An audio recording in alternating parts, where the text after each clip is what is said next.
Assalamu alaikum, guys. وعليكم السلام ورحمة الله وبركاته. How are you? Alhamdulillah. Are you guys good? Is the cold gone? Are you still cold? A little How are bit, you? but alhamdulillah, we're getting better. You're getting better? Alhamdulillah. So, just can you guys even see me? What? I I can't hear you. Can you guys even see me? Yes, we can see you. But I'm a ghost. Okay. What do you guys think? Who do you guys think we're going to talk about today? Like I Any just guesses? said, like I just said last time, Prophet Ibrahim alayhi salam. Okay, who said?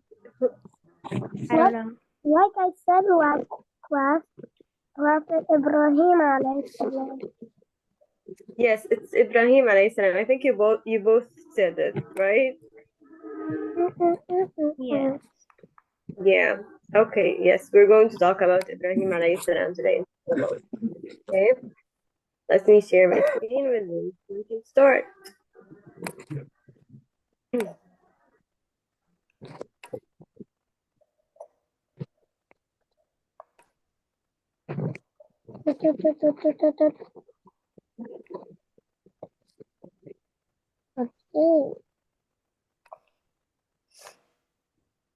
Okay. So today we'll be taking the story of Prophet Ibrahim. So from a young age, Prophet Ibrahim, he was very, very smart, and he thought very well, and he was very logical. And even though he was raised in a family where his dad he made statues for people to worship, and this is how he was raised. And his dad always like expected of him that he would like follow his lead and like become a priest or something. And this is what was expected from him. And even one day, do you guys see the statues? It looks funny, right? Yeah. Looks like a person, like a Chinese and Indian person with elephant ears. Yeah, exactly. It looks like he has elephant ears, right? And he looks really funny. And one day, This was from Ibrahim alayhi that salam, time. Adam, your voice is not really visible to me. Can you get closer to the mic? What I'm saying was that this statue stayed from that time It looks like this. Let me tell you the story, and you'll understand why it looks like this. because Okay? everything. Yes, it does look Indian, I know, but this is was like an AI generated image, and this is like the best I could find from like what I was looking for. So yes, you're right. It's not from this time. Like this, how the statues look, it's not really how it's supposed to. But it does look funny anyway. Yeah, it does look funny. It has like elephant ears, like like Adam said. So one day when Prophet Ibrahim, he was 7, and his dad got very furious with him because he saw him like playing on the elephant, and he was like holding him from on his shoulder. And he got very furious, and he was like, "Why are you doing that? You should respect our gods." And Prophet Ibrahim asked him, "Why does he have such big ears?" And his dad was like, "His ears are a sign of great knowledge." Does that make sense to you guys? No. Right? Well, Like, maybe that doesn't make he will real when he's around like a real crowded people that were very smart. He could just hear everything coming in. Yeah, that's That's a good theory, Adam. He could hear everything, so that means he knew a lot of things, right? But even Prophet Ibrahim, when his dad told him this, that his ears mean he has a lot of knowledge, he laughed at him. And he did not, he didn't even, he thought this was funny, and he thought his dad was like, was just joking with him. And throughout all his life, he saw people worshipping these statues. And as he got older, his this thing started making him feel upset. It started making him feel angry, because he would always see his dad making these statues, then selling them, then people would start worshiping them. And for him, it did not make any sense. And he got very angry, like, how could these things be a god? So one day, when he was feeling very sad, he went to a cave and he was walking at night. And he looks at the sky, and there was other people from like the same village that worship like the stars and the sun and whatnot. So he went to them and he sat with them and he looked at the sky. So he saw like a star and he was like, this is my God. It, like this looks big. This is my God. And he pointed at it. But then the star disappeared. And he was like, no, this can't be. Like, I don't like this can't be. And then he saw the moon. So he was like, yes, this is indeed my God, because this is bigger. But then the moon disappeared. Give me one-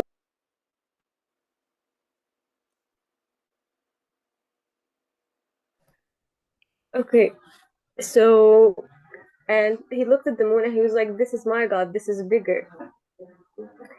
But the moon disappeared, obviously, when the sun had risen.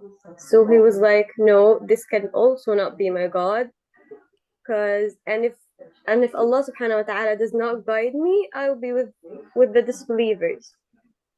And then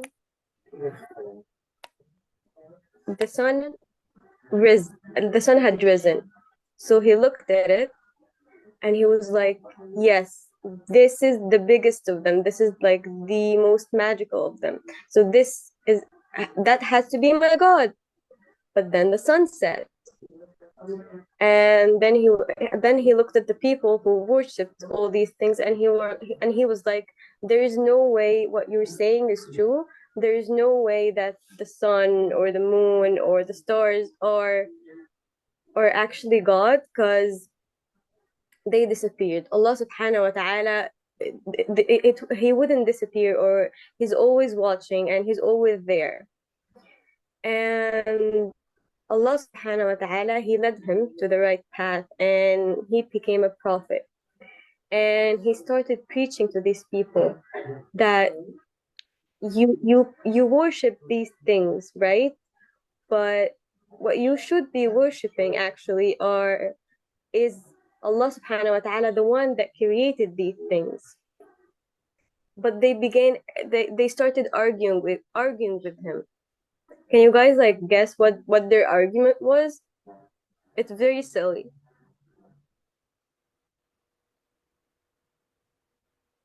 Hmm.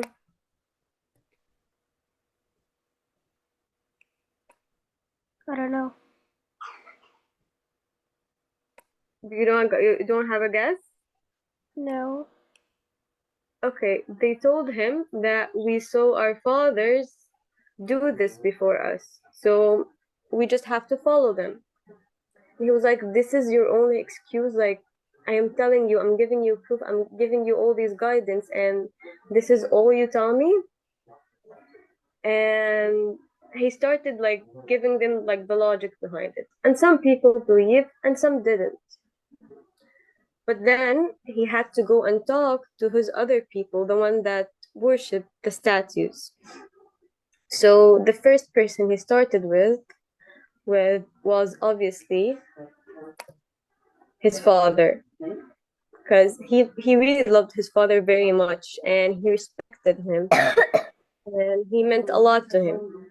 So he started talking to his father. He was like, Allah subhanahu wa ta'ala guided me to this path, and you should follow me and you should follow my guidance and don't follow the shaitan, because in the end he will lead you to the hellfire. And he started talking to him slowly and whatnot. But his dad, he got very angry. He was like, you you have dismissed our father's religion, and if you don't stop what you're saying, I'm going to stone you to death, and I don't want to see your face ever again. Do you guys know what it means to be stoned to death? Or like what it means? So basically, it's when someone stands there, and basically people start throwing stones at him, and he gets so injured, and he bleeds until he dies. This is basically what it means. So he would torture his own son just because he did not want to believe in the statues that he worshipped. Okay? And so the Prophet Ibrahim, he got very sad and very depressed that his father did not listen to him, and he he even like he got really angry at him. But he was very patient and he told him, I'm going to ask Allah subhanahu wa ta'ala to forgive you. And this is all I could do. And in the end, he realized that he could not change someone's heart or someone's opinion if they don't want to do it themselves. So he started preaching to other people. I know this image looks funny, guys. It looks like they're made of Play-Doh, but again, it's AI and I tried fixing it. Okay? In fact, when I find people's hair brown like this, it looks like chocolate to me. It looks like what? Chocolate to me. Yeah, that's true. They look really funny. But he started talking to his people and he was like, these statues that are made of stones, they cannot benefit you. They will not bring you any wealth. They will not bring you anything. And they will only harm you in the end. And he started preaching for them over and over and over, but they wouldn't listen. They would be like, no, this is our father's religion, and we're going to follow it no matter what you say.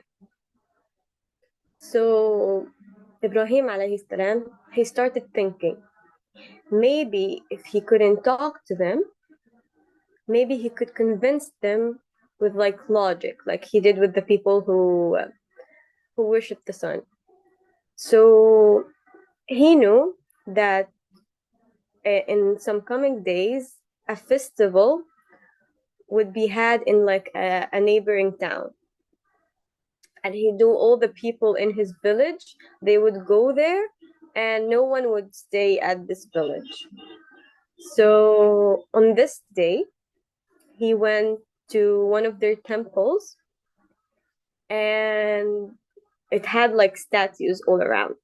And in front of the statues, they had like plates of food, so like the statues could bless their food or whatnot. And he looked at the statues mockingly and he was like, why don't you eat? And do you guys think the statues answered?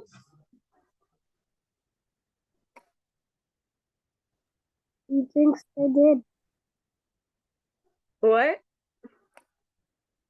You would think they did. You think they did? You would think they did. Of course not. I cannot hear you, Adam. Can you write it for me on the chat? Your voice is like really, really low. Who would think that they would answer if they're just a rock of They're just a model rock. What would they do? Nothing. So they wouldn't Exactly. answer. Yes, that's true. So they did nothing. They didn't answer him. And he got angry. He was like, "Why are you not answering? What's wrong with you?" And obviously they didn't do anything. They're made of stones. So he had like a big axe on him, and he started like just destroying all the statues in that temple, all of them except one. Okay, the biggest one. And then he left his axe on like the statue's shoulder. He left the axe there, as if like the statues had destroyed the temple, and he left. So when the people of the town came back, they found their temple destroyed. Okay, and everything they built was gone. So they started like talking among themselves. Who could do something like this? Like who would do such a horrible thing? And then someone started saying, "We heard someone, a young man, he was talking about them, and this young man is called Ibrahim." So the people of the town, they were like, "Okay, get this man in front of all these people and let him have a trial for what he did to our gods." And they did that. They put him, they actually like got him in front of them, and they asked him. They were like, "Did you do this to our gods?" And he was like, "No, the biggest one, like the big statues of them did it," and like asked them if they can talk. So they told him, they even answered, like they even answered the like, okay, so um they told him, "You know they can talk. What are you talking about?" So Ibrahim alayhi salam, he got very angry. He was like, "Yes, so you know they can't talk. So why would you worship them if you know they can't do you any good?" So the people of the town, they started reflecting on what he had told them. But their arrogance and the shaitan would not let them just um, accept what he was saying.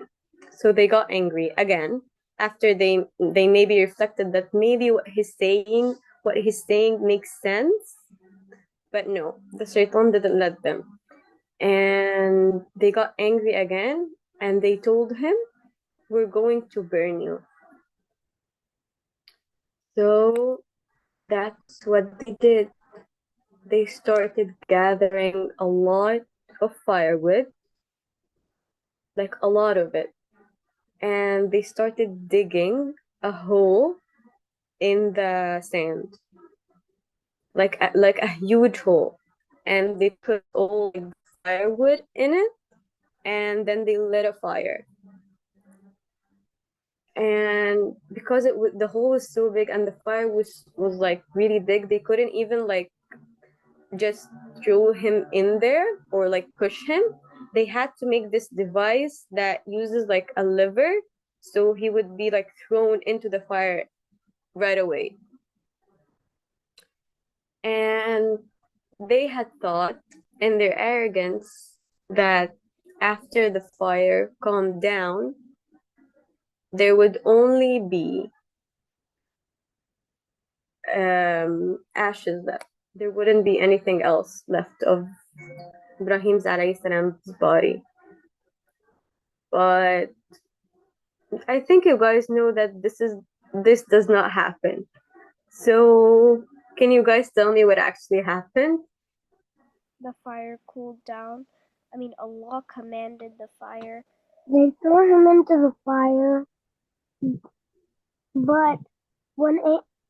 but then an angel came and asked him, "What do you wish?" He could have just asked them to save him from the fire, but instead he said, I only want Allah subhanahu wa ta'ala to be pleased with me. So Allah subhanahu wa ta'ala made the fire cool before he touched it. So it also turned out the rope around him, and he stayed there. When he came out, everyone was impressed. Yes, exactly, Adam. Great answer. And thank you, Yasmin. What we were saying, actually, what you both said was right.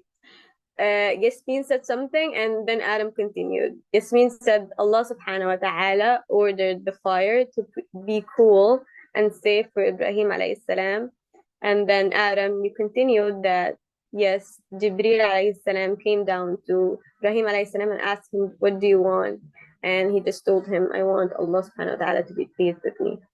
So yes, guys, great answer. And yeah, like Adam said, when like when the fire calmed down and they saw Ibrahim alayhi salam coming out, and I want you guys to imagine. So the people, they had like soot all around their faces, and their faces were black from all like the smoke.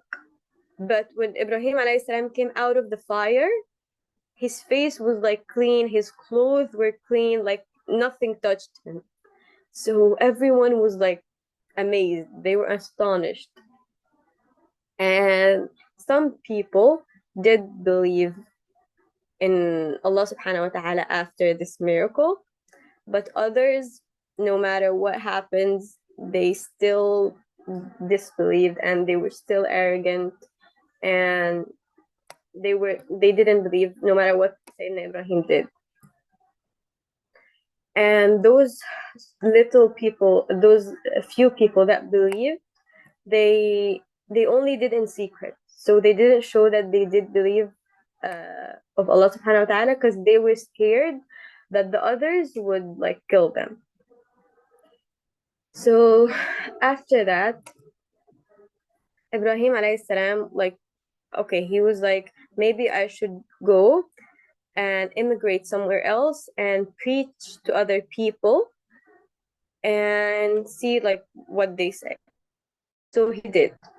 So those who went with him was his wife, Sarah, and his nephew, Lut alayhi salam. And Lut became a prophet after. And so they went with him. So they went to a town called Ur. They went to Haran. They went to Palestine. And then they went to Egypt. And they traveled all around preaching for Allah subhanahu wa ta'ala. And throughout all the years, Allah subhanahu wa ta'ala did not bless Sayyidina Ibrahim and Sittina Sarah with a child. Okay? And throughout their travels, they met a girl called Hajar, and she became Sarah's handmaiden. And so one day, when Sittina Sarah, she saw that Sayyidina Ibrahim, he was like feeling lonely, and he wanted like kids, and he wanted like someone to continue his legacy. She proposed that he would marry her handmaiden, Hajar. Okay, so they got married and they had a child. And what was that child's name? Ismail. Yes, Adam, great answer. It was Ismail alayhi salam. So after Sayyidina Ismail was born, Sayyidina Ibrahim told Hajar, like, gather all your things, like we have to go somewhere. So they rode like the horses, and they started going. Okay, and then they stopped at this, had like kind of a hill and had like a tree and like that was it. It did not have any source of water. It did not have anyone else living close by. And he said this is it, and he left them there, and then he started to like leave. So Sarah, she started calling for him, like, where are you going? Why are you leaving us? And she started like repeating this over and over, but he didn't answer her. So at the end, she asked, like, is this an order from Allah subhanahu wa ta'ala? He told her yes. So she told him, then I know Allah subhanahu wa ta'ala will not neglect us. So, and he left. So before he left them with like some water and some dates and food with him. So after like the water was finished and the food was all gone, the baby started crying because she couldn't even feed him. Sayyidina Ismail. At this point, he was like still a baby. So so she started like looking for water all around the area. Okay, and there was two mountains. Those mountains. Okay, do you have a guess? Like, do you know what these mountains are called? Safa and Marwa. Safar and Yes, Marwa. yes, yes, guys. Thank you. So yes, so the mountains were the Safa and the Marwa, and she climbed those mountains 7 times looking for water until she heard a voice. After like she went back and forth 7 times, she heard a voice, but she didn't really know like what they were saying and whatnot. And then when she returned to Sayyidina Ismail alayhi salam, she found water coming from like underneath his feet. Okay, turns out that Jibril alayhi salam had come down and he struck his wings on like the earth until like water had come out. So she saw like a lot of water coming out, and she started like trying to gather it in like her bottle, and like just to to put like a place around it so like the water wouldn't go everywhere and it would be all gone. But what she didn't know that was this water would go on for years, forever and ever, until this time. Now we still drink from it. What is? Do you guys know what this water fountain's name is? Or like the Zamzam. yes, it's Zamzam.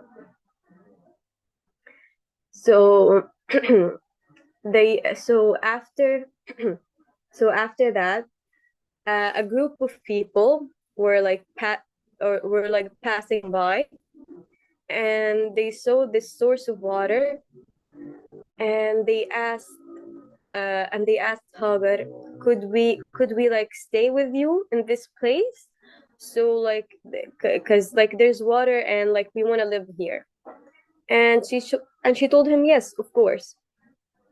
So they lived, and they called all their families to come, and like it became like a huge populated area where like there's a village and people lived there. And Sayyidina Ismail and Sayyidina Hajar, they weren't alone anymore. And as the years passed, Ismail alayhi salam, he married one of the one of their girls. Okay? So the years would pass until Ismail alayhi salam would become an adult, and he would become more mature.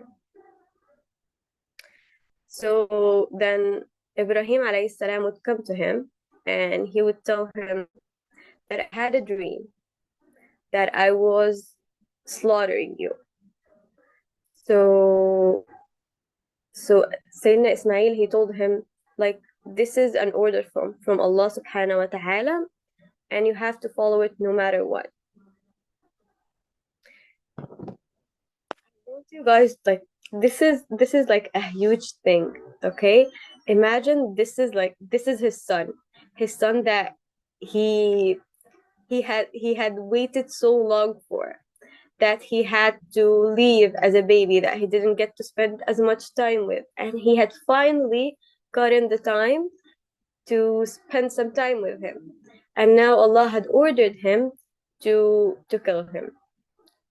So, but they both believed in Allah subhanahu wa ta'ala, and they both wanted to follow his orders, so they did. And Ismail alayhi salam, he told Sayyidina Ibrahim, I want you to like tie me up so I wouldn't like move as much, or I wouldn't try to like get up and whatnot. And this is what they did. And so he had like the knife on like Sayyidina Ismail's throat, and they were ready to like to do it. But then Allah subhanahu wa ta'ala, he called out to Sayyidina Ibrahim. He said, وَنَادَيْنَاهُ أَيَّ إِبْرَاهِيمُ أَنْ صَدَّقْتَ الرُّؤْيَا. It means that, oh Ibrahim, you have fulfilled the dream. This was obviously a very plain trial, and you have fulfilled it, and your reward for this, I'm going to ransom you with a mighty sacrifice. And so Allah subhanahu wa ta'ala did.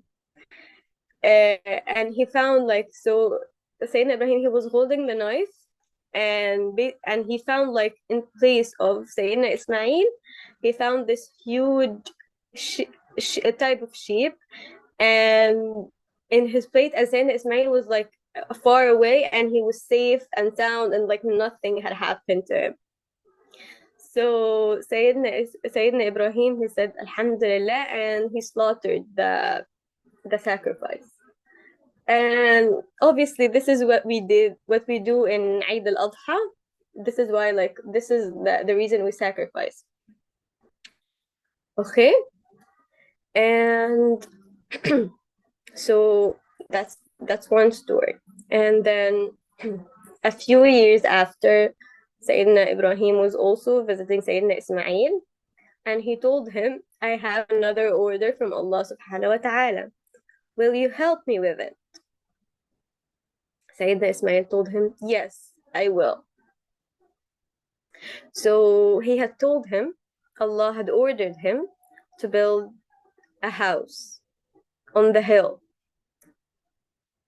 So they started gathering rocks, and they built this house. And when the house was as tall as Sayyidina Ibrahim, Sayyidina Ismail got like this huge rock, and he put it, and Sayyidina Ibrahim would like stand on top of it, and Sayyidina Ismail would hand him more rocks, and they could build like even like a higher house.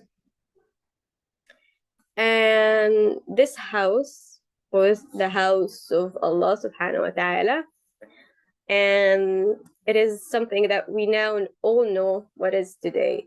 So what is it, guys? Kaaba. Yes, it's the Kaaba. So Sayyidina Ismail and Sayyidina Ibrahim were the people who put the foundation for the Kaaba that we know today. And yeah, guys, that's the story of Sayyidina Ibrahim and Sayyidina Ismail. And so Sayyidina Ibrahim, he had two like nicknames. He was called Khalilullah, which means a friend of God, which is like a sign of great respect. And he was also called the father of the prophets, because so Sayyidina Ismail, a few years later, like many centuries later, a descendant from Sayyidina Ismail would also be a prophet, and he would be a prophet that we all know and love, and that is Prophet Muhammad sallallahu alaihi wasallam. So if you guys like go back, and like I actually counted this, if you go back like 50 times great grandfather, you would reach from Sayyidina Muhammad to Sayyidina Ibrahim alayhi salam. And yeah, this is the story of Sayyidina Ibrahim and Sayyidina Ismail. Do you guys have any questions